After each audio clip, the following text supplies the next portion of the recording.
All Nation, get up. It's game week, and it's a real game this time. It's not some kind of scrimmage. It's not against an FCS team that we knew we were going to beat by 50-plus points. This is a ACC team that many people are projecting to even play in the title game.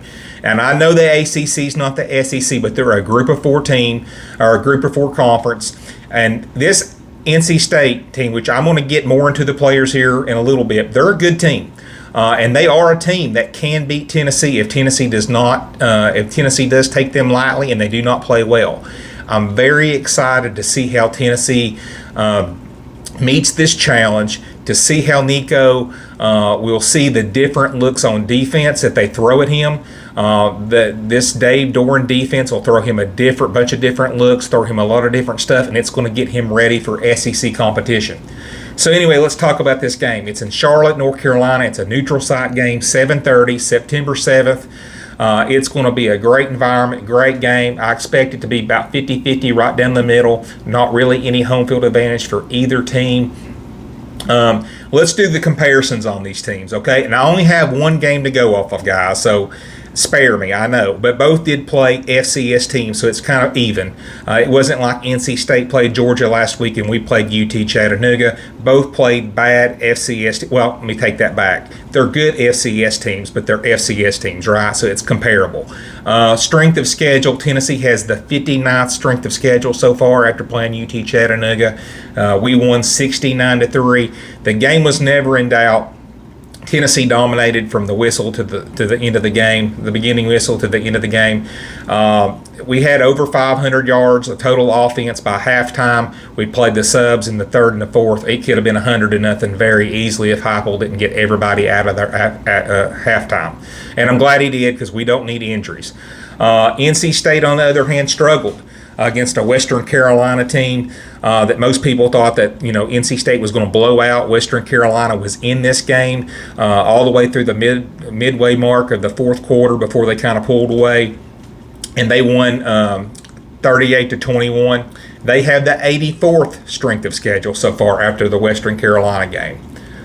So that's the strength of schedule and the records and how they did in the first game.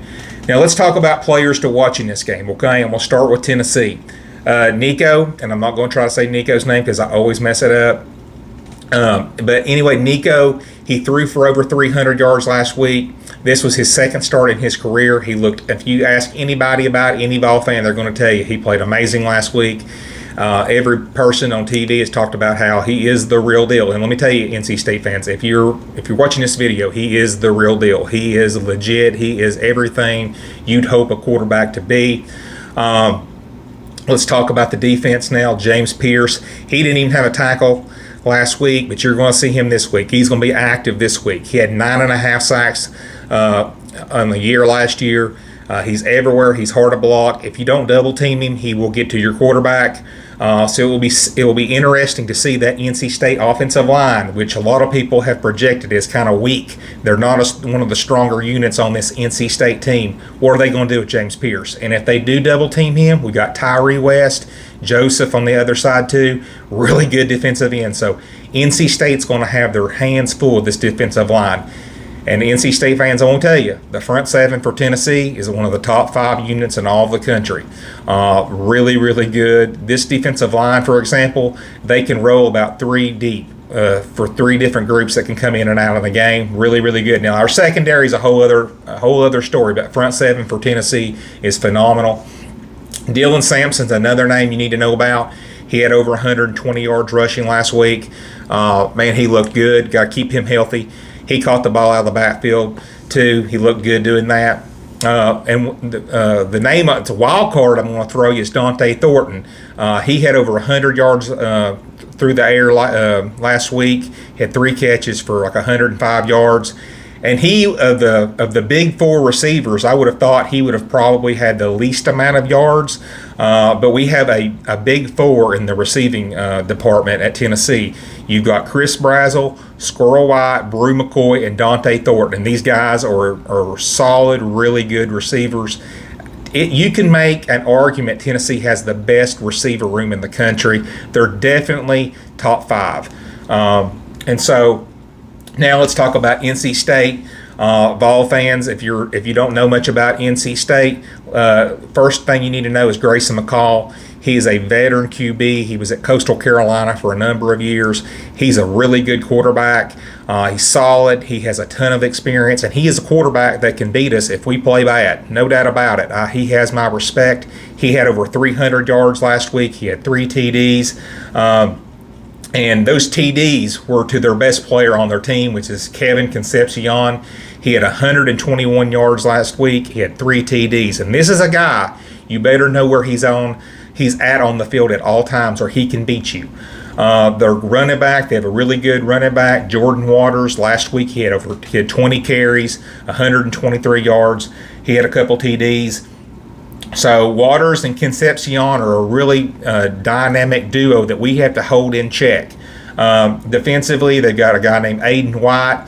Over the last couple years, he's had 77 tackles and 6 interceptions, and he had 7 tackles last week. So he's a solid player too. So that's some players that Tennessee fans need to know going into this week too. All right, now I'm going to break down the numbers from the one game that we have this year to base off kind of comparisons between the teams. Total offense, Tennessee has got the second total offense in the country, 718 yards in that UT Chattanooga game. NC State total offense is 28th, 522 yards last week against Western Carolina. Scoring offense, Tennessee put up 69 points. NC State scoring offense, they put up 38 points. Rushing offense, Tennessee put up 304 yards rushing. NC State, they ran the ball for 204 yards. Passing offense, Tennessee threw for 414 yards. NC State threw for 318 yards. And I'm going to tell you, Tennessee is 7th right now in passing offense. If they keep the passing offense and the rushing offense within the top 10, Tennessee is a 10-win plus team, easy in my opinion. If you're in the top 10 like that, it's going to be really hard for teams to outscore you. Even if the secondary is bad for Tennessee, if you're putting up those kinds of numbers, rushing and passing, Tennessee's going to be a hard out for everybody they play, and that even means Georgia. Defensively, total defense, Tennessee's 35th. 227 yards a game is what we're giving up. NC State is 91st, 361 yards they're allowing. Scoring defense, Tennessee is 14th. They gave up 3 points last week. NC State is 81st. They gave up 21 points. Rushing defense, Tennessee is 39th. They gave up 74 yards. NC State 66th. They're giving up 120 yards. Passing defense, Tennessee is 52nd. They gave up 153 yards, and NC State is 102nd. They gave up 241 yards a game. Now, passing defense, this is the issue for Tennessee right here in this game. If there's one thing that NC State can hone in on and really make Tennessee pay, is with our pass defense. Now, a lot of those yards last week was after halftime. The second, third string were giving up some of those throws and mop-up duty time. But Tennessee struggled last year in pass defense. They got to be better this year. We were 60-plus last year in pass defense, and we've got to be in the top 40, in my opinion, if you want to win the SEC. But you better know where Kevin Concepcion is. And they've got a tight end too. He was at UConn last year. I think his last name was Jolly. He had 75 yards last week, and he is a really big weapon. He hurt us last year when we played UConn. Now, we blew UConn out, but when we played UConn, he caused some issues, and they were able to kind of drive the football some with him. He's one of the better tight ends in the country, so Tennessee better know where he's at. Now, let's talk about this turnover margin. Tennessee's 58th. NC State's 58th. It's even. Both teams had a turnover last week, and they got a turnover, so they're even. There's no plus or minus involved in that. And let's talk about penalties. Tennessee is 76th. They had 52 yards in penalties last week, which is down from the year from last year. We averaged more than that last year, we were horrible with penalties last year. NC State is 99th, 67 yards in penalties. NC State can't do that if they're going to beat Tennessee this week. They got to play a much cleaner game. So let's get to the prediction of this game, okay? So in this game, Tennessee definitely has the advantage. Tennessee is clearly the better team, and that's not me being a homer. I just think, in my opinion, Tennessee is a top 10 team. They are clicking on all cylinders. Tennessee's front seven is going to give NC State fits in this game. I mean, I think NC State fans will even tell you that their offensive line is not that great. They do have a good quarterback, they have a good receiver, and they have a good running back, and they have a good tight end. But I think our front seven is going to give them fits. And I think Grayson McCall, he might be at the ER before the end of the night because he is going to get to know James Pierce, Tyree West, Norman Lott, Omari Thomas. He's going to get to know them very well in this game, and not under pretenses that he wants.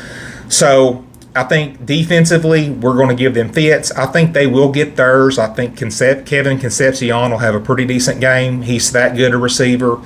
I think Waters, he might have a couple moments here than there. Now, I will tell you, I don't think he will rush for many yards on this defense. I think our defense, front seven, will really keep him in check as far as rushing. I don't think they'll get over 50 yards rushing on this defense. But passing, I think they'll get some here and there. Tennessee offensively has too many numbers for their defense. They gave up to over 200 yards passing to Western Carolina. Well, they're going to give up 400 yards passing to Tennessee in this game. I think Tennessee will be able to throw it all over the place. I think they're going to be able to run it. And I don't see NC State stopping this offense right now. Now, it will be interesting to see how Nico does in this game because I think they're going to throw him a lot of different looks, but I think Nico is up to the challenge. I think Tennessee wins 41-27. I do think NC State's a good team. I think they're probably in the game into the third quarter. I think Tennessee pulls away. They're probably up 17-21 points, and I think NC State will get a field goal or a touchdown at the end, make it a little bit closer than what it really is. But I think Tennessee wins comfortably by at least a couple scores.